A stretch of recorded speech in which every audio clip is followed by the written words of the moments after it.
नमस्कार, बहुत बहुत स्वागत करते हैं आपका। बिहार और बिहार की राजनीति ने देश में कहीं ना कहीं हलचल मचा के रखा है और इस हलचल के साथ साथ एक बात और क्लियर नज़र आ रही है कि नीतीश कुमार इसकी जड़ में है।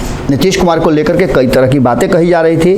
कहा तो यहाँ तक जा रहा था कि अंतिम समय तक 18 तारीख के मीटिंग शुरू होने से पहले तक भारतीय जनता पार्टी इंतजार कर रही थी कि नीतीश कुमार उनके खेमे में आ सकते हैं। आपको याद होगा कि 17 तारीख तक कई दलों को निमंत्रण विधिवत नहीं दिया गया था।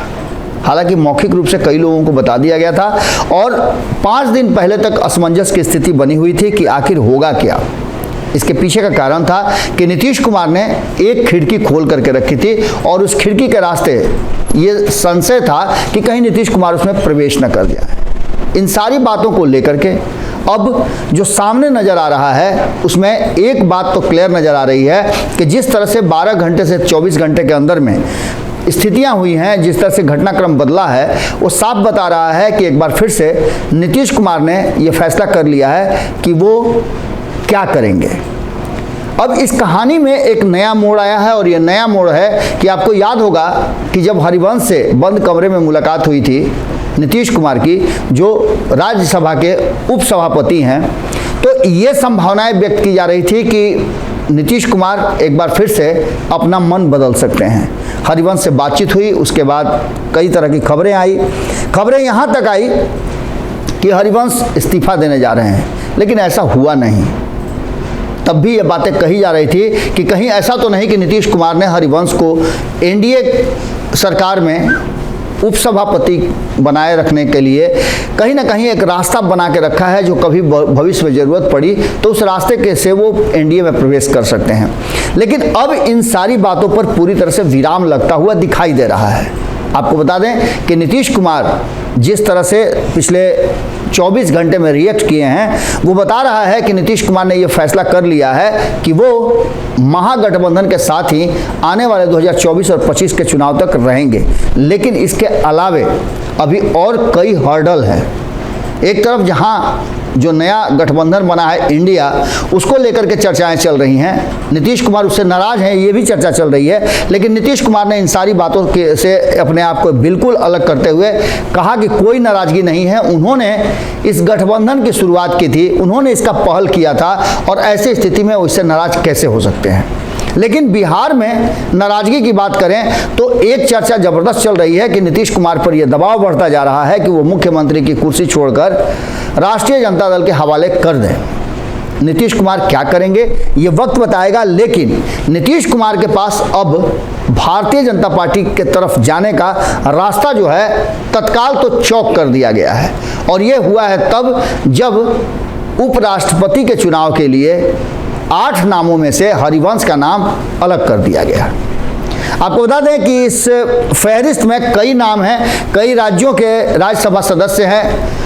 लगभग सभी बड़ी पार्टियों ने अपने अपने उम्मीदवार को उस कहा जा रहा है पैनल में रखा है। लेकिन सबसे बड़ी बात यह है कि इस पैनल में राजस्थान के राज्यसभा सांसद और वहाँ से कई बार विधायक रह चुके, वहाँ की सरकार में मंत्री रह चुके, कई विभागों को संभाल चुके और वर्तमान में राज्यसभा के लगभग आधा दर्जन के आसपास कमेटियों में सदस्य रहे जो घनश्याम तिवारी हैं। घनश्याम तिवारी को इसके लिए नामित किया गया है और उन्होंने अपना नामांकन भी 2 दिन पहले भर दिया है।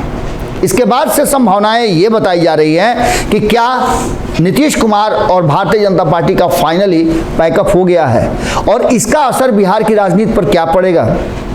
इस बात को लेकर के ये भी कहा जा रहा था कि नीतीश कुमार ने जब जम करके सब लोग विरोध कर रहे थे नए संसद भवन के उद्घाटन कार्यक्रम को लेकर के, उसके कार्यक्रम की तरीके को लेकर के, कार्यक्रम में जिस तरह से राष्ट्रपति को नहीं बुलाए जाने को लेकर के, इन सारी बातों को लेकर के कई दलों ने, लगभग 1.5 दर्जन के आसपास दलों ने विरोध किया था। लेकिन उन सब के बाद जो सबसे ज़्यादा विरोध में खड़े थे नीतीश कुमार, उनकी तरफ से हरिवंश उस कार्यक्रम में शामिल थे और इसको लेकर के भी कई तरह की बातें चली थी। लेकिन अब जबकि ये साफ नज़र आ रहा है कि भारतीय जनता पार्टी अपना अलग रास्ता बना चुकी है और बिहार भाजपा के तरफ से साफ ये कहा जा रहा है कि वो किसी भी तरह का कोई संबंध अब नीतीश कुमार से आने वाले भविष्य में नहीं रखेगी।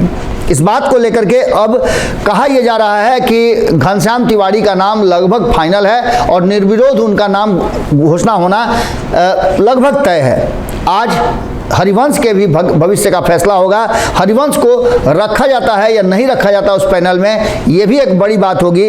लेकिन आपको बता दें कि घनश्याम तिवारी को लेकर के भारतीय जनता पार्टी काफ़ी कॉन्फिडेंट है, क्योंकि उनको कई जिम्मेवारियां दी गई हैं और सभी जिम्मेवारियों को उन्होंने बाखूबी निभाया है। चाहे राजस्थान सरकार में कई तरह के विभागों को देखना हो, उन्होंने शिक्षा विभाग को देखा है, उन्होंने ऊर्जा विभाग को देखा है, इसके अलावा संसदीय कार्य मंत्री भी रहे हैं। इतना ही नहीं, देश को रिप्रेजेंट भी मोरक्को में उन्होंने किया था जब यूएनओ का सम्मेलन हुआ था। इन सारी बातों को लेकर के अब जबकि घनश्याम तिवारी का उप सभापति बनना लगभग तय है, तो ये चर्चाएं भी चल रही हैं कि आखिर इसमें कौन कौन से नाम जुड़े हैं। तो इसमें कर्नाटका से नाम जो जुड़ा है उसमें डॉक्टर एल हनुमंथैया का नाम है। तो वहीं आपको बता दें कि आंध्र प्रदेश से विजय साई रेड्डी का है। तो टीएमसी ने सुखेंदु शेखर राय को अपना उम्मीदवार बनाया है। तो वहीं आपको बता दें उड़ीसा से